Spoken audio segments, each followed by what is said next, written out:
काय मग मंडळी, काळ्या चण्याची भाजी तुम्ही नेहमीच बनवता, पण ह्या पद्धतीने बनवाल तर हॉटेल रेस्टॉरंटसुद्धा विसरून जाल, इतकी सोपी आहे.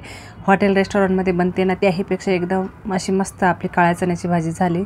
नमस्कार, मी दीपाली, रेसिपी हाऊस मराठीमध्ये तुम्हा सर्वांचे खूप मनापासून स्वागत. तर इथे चणे मी रात्रभर किंवा 6-7 तास मस्त भिजून घेतल्यास 2-3 पाण्याने स्वच्छ धुवून घ्यायचे. आता मी इथे कुकरमध्ये शिजवून घेणार आहे. त्यामध्ये 1 ग्लासभर पाणी, चिमूटभर सोडा आणि अर्धा चमचा मीठ घालायचं. त्यामध्ये 2 तेजपान, 2 हिरवी विलायची, 2 दालचिनीचे तुकडे आणि 1 काळी विलायची टाकायची. झाकण लावून 3-4 शिट्ट्या घ्यायच्या, मस्त शिजवून घ्यायचे. बघा मस्त 3-4 शिट्ट्या झाल्यानंतर आपले चणे शिजले गेलेत. एकदम बोटाने दाबल्यावर स्मॅश होत आहे, अशा प्रकारे शिजले पाहिजेत. आता आपण एका चाळणीमध्ये काढून घेऊया, म्हणजे आपल्याला पाणी बाजूला करायचं आहे आणि चणे एका बाजूला करायचे आहेत. यातले हे खडे मसाले जे आहेत ना, त्याचा स्वाद शिजताना त्यामध्ये उतरला आहे, त्यामुळे आपल्याला हे आता काढून टाकायचे. तर बघा पाणी आपलं खाली निघालेलं आहे, हे आपण भाजीमध्ये वापरणार आहोत. आता यातले थोडेसे चणे मी एका वाटीमध्ये काढून घेणार आहे. रेस्टॉरंटमध्ये सुद्धा असंच मसाला करतात, त्याच्यामुळे काय होते, ग्रेव्हीला टेस्ट पण छान येते आणि घट्ट पण छान होते. यामुळे ते एका वाटीत अर्धी वाटी शिजलेले चणे घेतलेत आणि थोडेसे स्मॅश करून घ्यायचेत. तर बघा थोडंसं पाणी टाकून मी असे स्मॅश करून घेतलेत. तर आता फोडणी देऊन घेऊया. ते कढईमध्ये तेल घालायचे. तेल तुमच्या आवडीनुसार कमी जास्त घाला. त्यामध्ये अर्धा चमचा मोहरी, अर्धा चमचा जिरे घालायचे. छान तडतडले की त्यामध्ये 2 बारीक चिरलेला कांदे घालायचे. तर कांदा एकदम बारीक कापायचा, म्हणजे ग्रेव्ही अशी दाटसर होते, पटकन परतला जातो. त्यामध्ये घालायची 1 हिरवी. तुम्हाला जर ग्रेव्ही जास्त तिखट आवडत असेल तर तुम्ही आणखी 1-2 घालू शकता.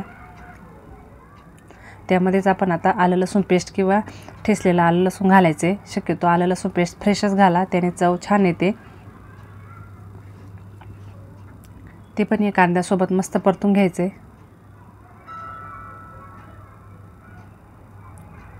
कांदा थोडा परतत आला की त्यामध्ये आता आपण 2 मोठ्या साईजचे टमॅटो मी इथं किसणीवर किसून घेतलेले आहे. तुम्ही त्याची प्युरी करून पण टाकू शकता, पण झटपट असं हे किसणीने किसलं की एकदम छान होतं. असं किसल्यामुळं काय होतं, ग्रेव्ही पटकन परतते बी, मसाला छान परततो पटकन आणि दाटसरपणा पण छान येतो. तर बघा आता याला तेल सुटेपर्यंत छान परतून घेऊया. तर बघा मस्त कांदा टोमॅटो छान परतला गेला आहे, तेल सुटायला लागलं म्हणजे छान परतला गेला असं समजायचं. आता यामध्ये पावडर मसाले घालूया. अर्धा चमचा हळद पावडर, 1 चमचा धना पावडर, 1 ते 1.5 चमचा लाल मिरची पावडर, तिखट तुमच्या आवडीनुसार, आणि 1 चमचा इथे मी चाट मसाला घातला आहे. तुम्ही आमचूर पावडर घालू शकता.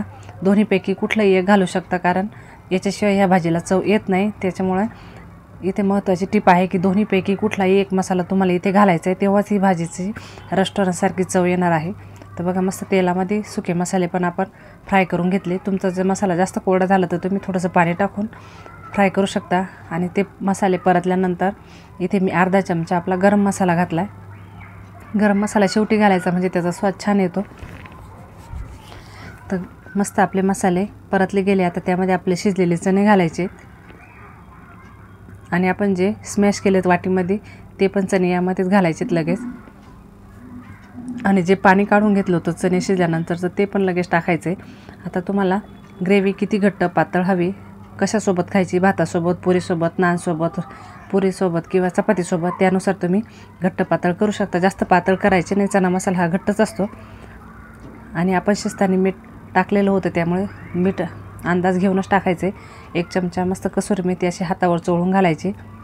मस्त मिक्स करून द्यायचं. बघा कलर किती छान दिसतोय, तर सुगंध तर एवढा अप्रतिम आलेला आहे ना. तुम्ही जर अशी काळ्या चण्याची भाजी घरी बनवली ना, हॉटेल रेस्टॉरंटला खायला विसरून जाल, एवढी भन्नाट चवीची भाजी होते. वासानेच खावीशी वाटते, एवढी मस्त भाजी झाली आहे. तर उकळी आली की आता आपण यावर झाकण ठेवूया. 1-2-3 मिनटं मस्त दणदणीत वाफ घ्यायची, म्हणजे तवंग पण छान येतो आणि भाजीला स्वाद पण छान येतो. तर बघा मस्त तवंग सुटला आहे. तुम्हाला जर ह्या भाजीला आणखी तरी हवी असेल तर तुम्ही एका पॅनमध्ये थोडंसं तेल घेऊन किंवा तूप घेऊन त्यामध्ये काश्मीरी लाल मिरची घालून यावर तडका देऊ शकता. त्याने आपल्या भाजीला आणखी तवंग पण येतो आणि चव पण येते, पण कमीत कमी तेलाचा आपण इथे वापर करणार आहोत. आता मस्त भाजीला उकळी आली आहे. आता यामध्ये सर्वात शेवटी मी एक छोटा चमचा तूप घालणार आहे। तुपामुळे काय होते, एकदम भन्नाट अशी चव येते ह्या भाजीला। हॉटेल रेस्टॉरंटच्या भाजीला जशी चव आहे ना, सेम तशीच चव ह्या भाजीला येते। तुम्ही पनीरची असो, काजू करी असो, अशी कुठलीही रेस्टॉरंटसारखी भाजी केली ना, त्यामध्ये तूप अवश्य घाला, त्याने एकदम अशी मस्त चव लागते। नंतर हिरवागार मस्त असा कोथिंबीर घालायचा आणि आपली ही चणा मसाल्याची भाजी रेसिपी खाण्यासाठी तयार आहे। तुम्ही ही पुरीसोबत, नानसोबत, चपातीसोबत, भातासोबत कशासोबतही खाऊ शकता। अप्रतिम अशी भन्नाट लागते। तुम्ही नक्की ट्राय करा, तुम्हाला ही सुद्धा खूप आवडेल। तर बघा, मस्त अशी आपली भाजी तयार झाली। आता मी डिशमध्ये काढून दाखवते। एकदम मस्त असे, जास्त घट्टही नाही, पातळही नाही, मस्त अशी भाजी झालेली आहे। तुम्हाला माझी रेसिपी कशी वाटली मला नक्की कळवा। आवडली तर लाईक करा, शेअर करा। माझ्या चॅनलला नवीन असाल तर सबस्क्राईब करायला विसरू नका। तोपर्यंत आनंदी राहा आणि मजेत खात राहा।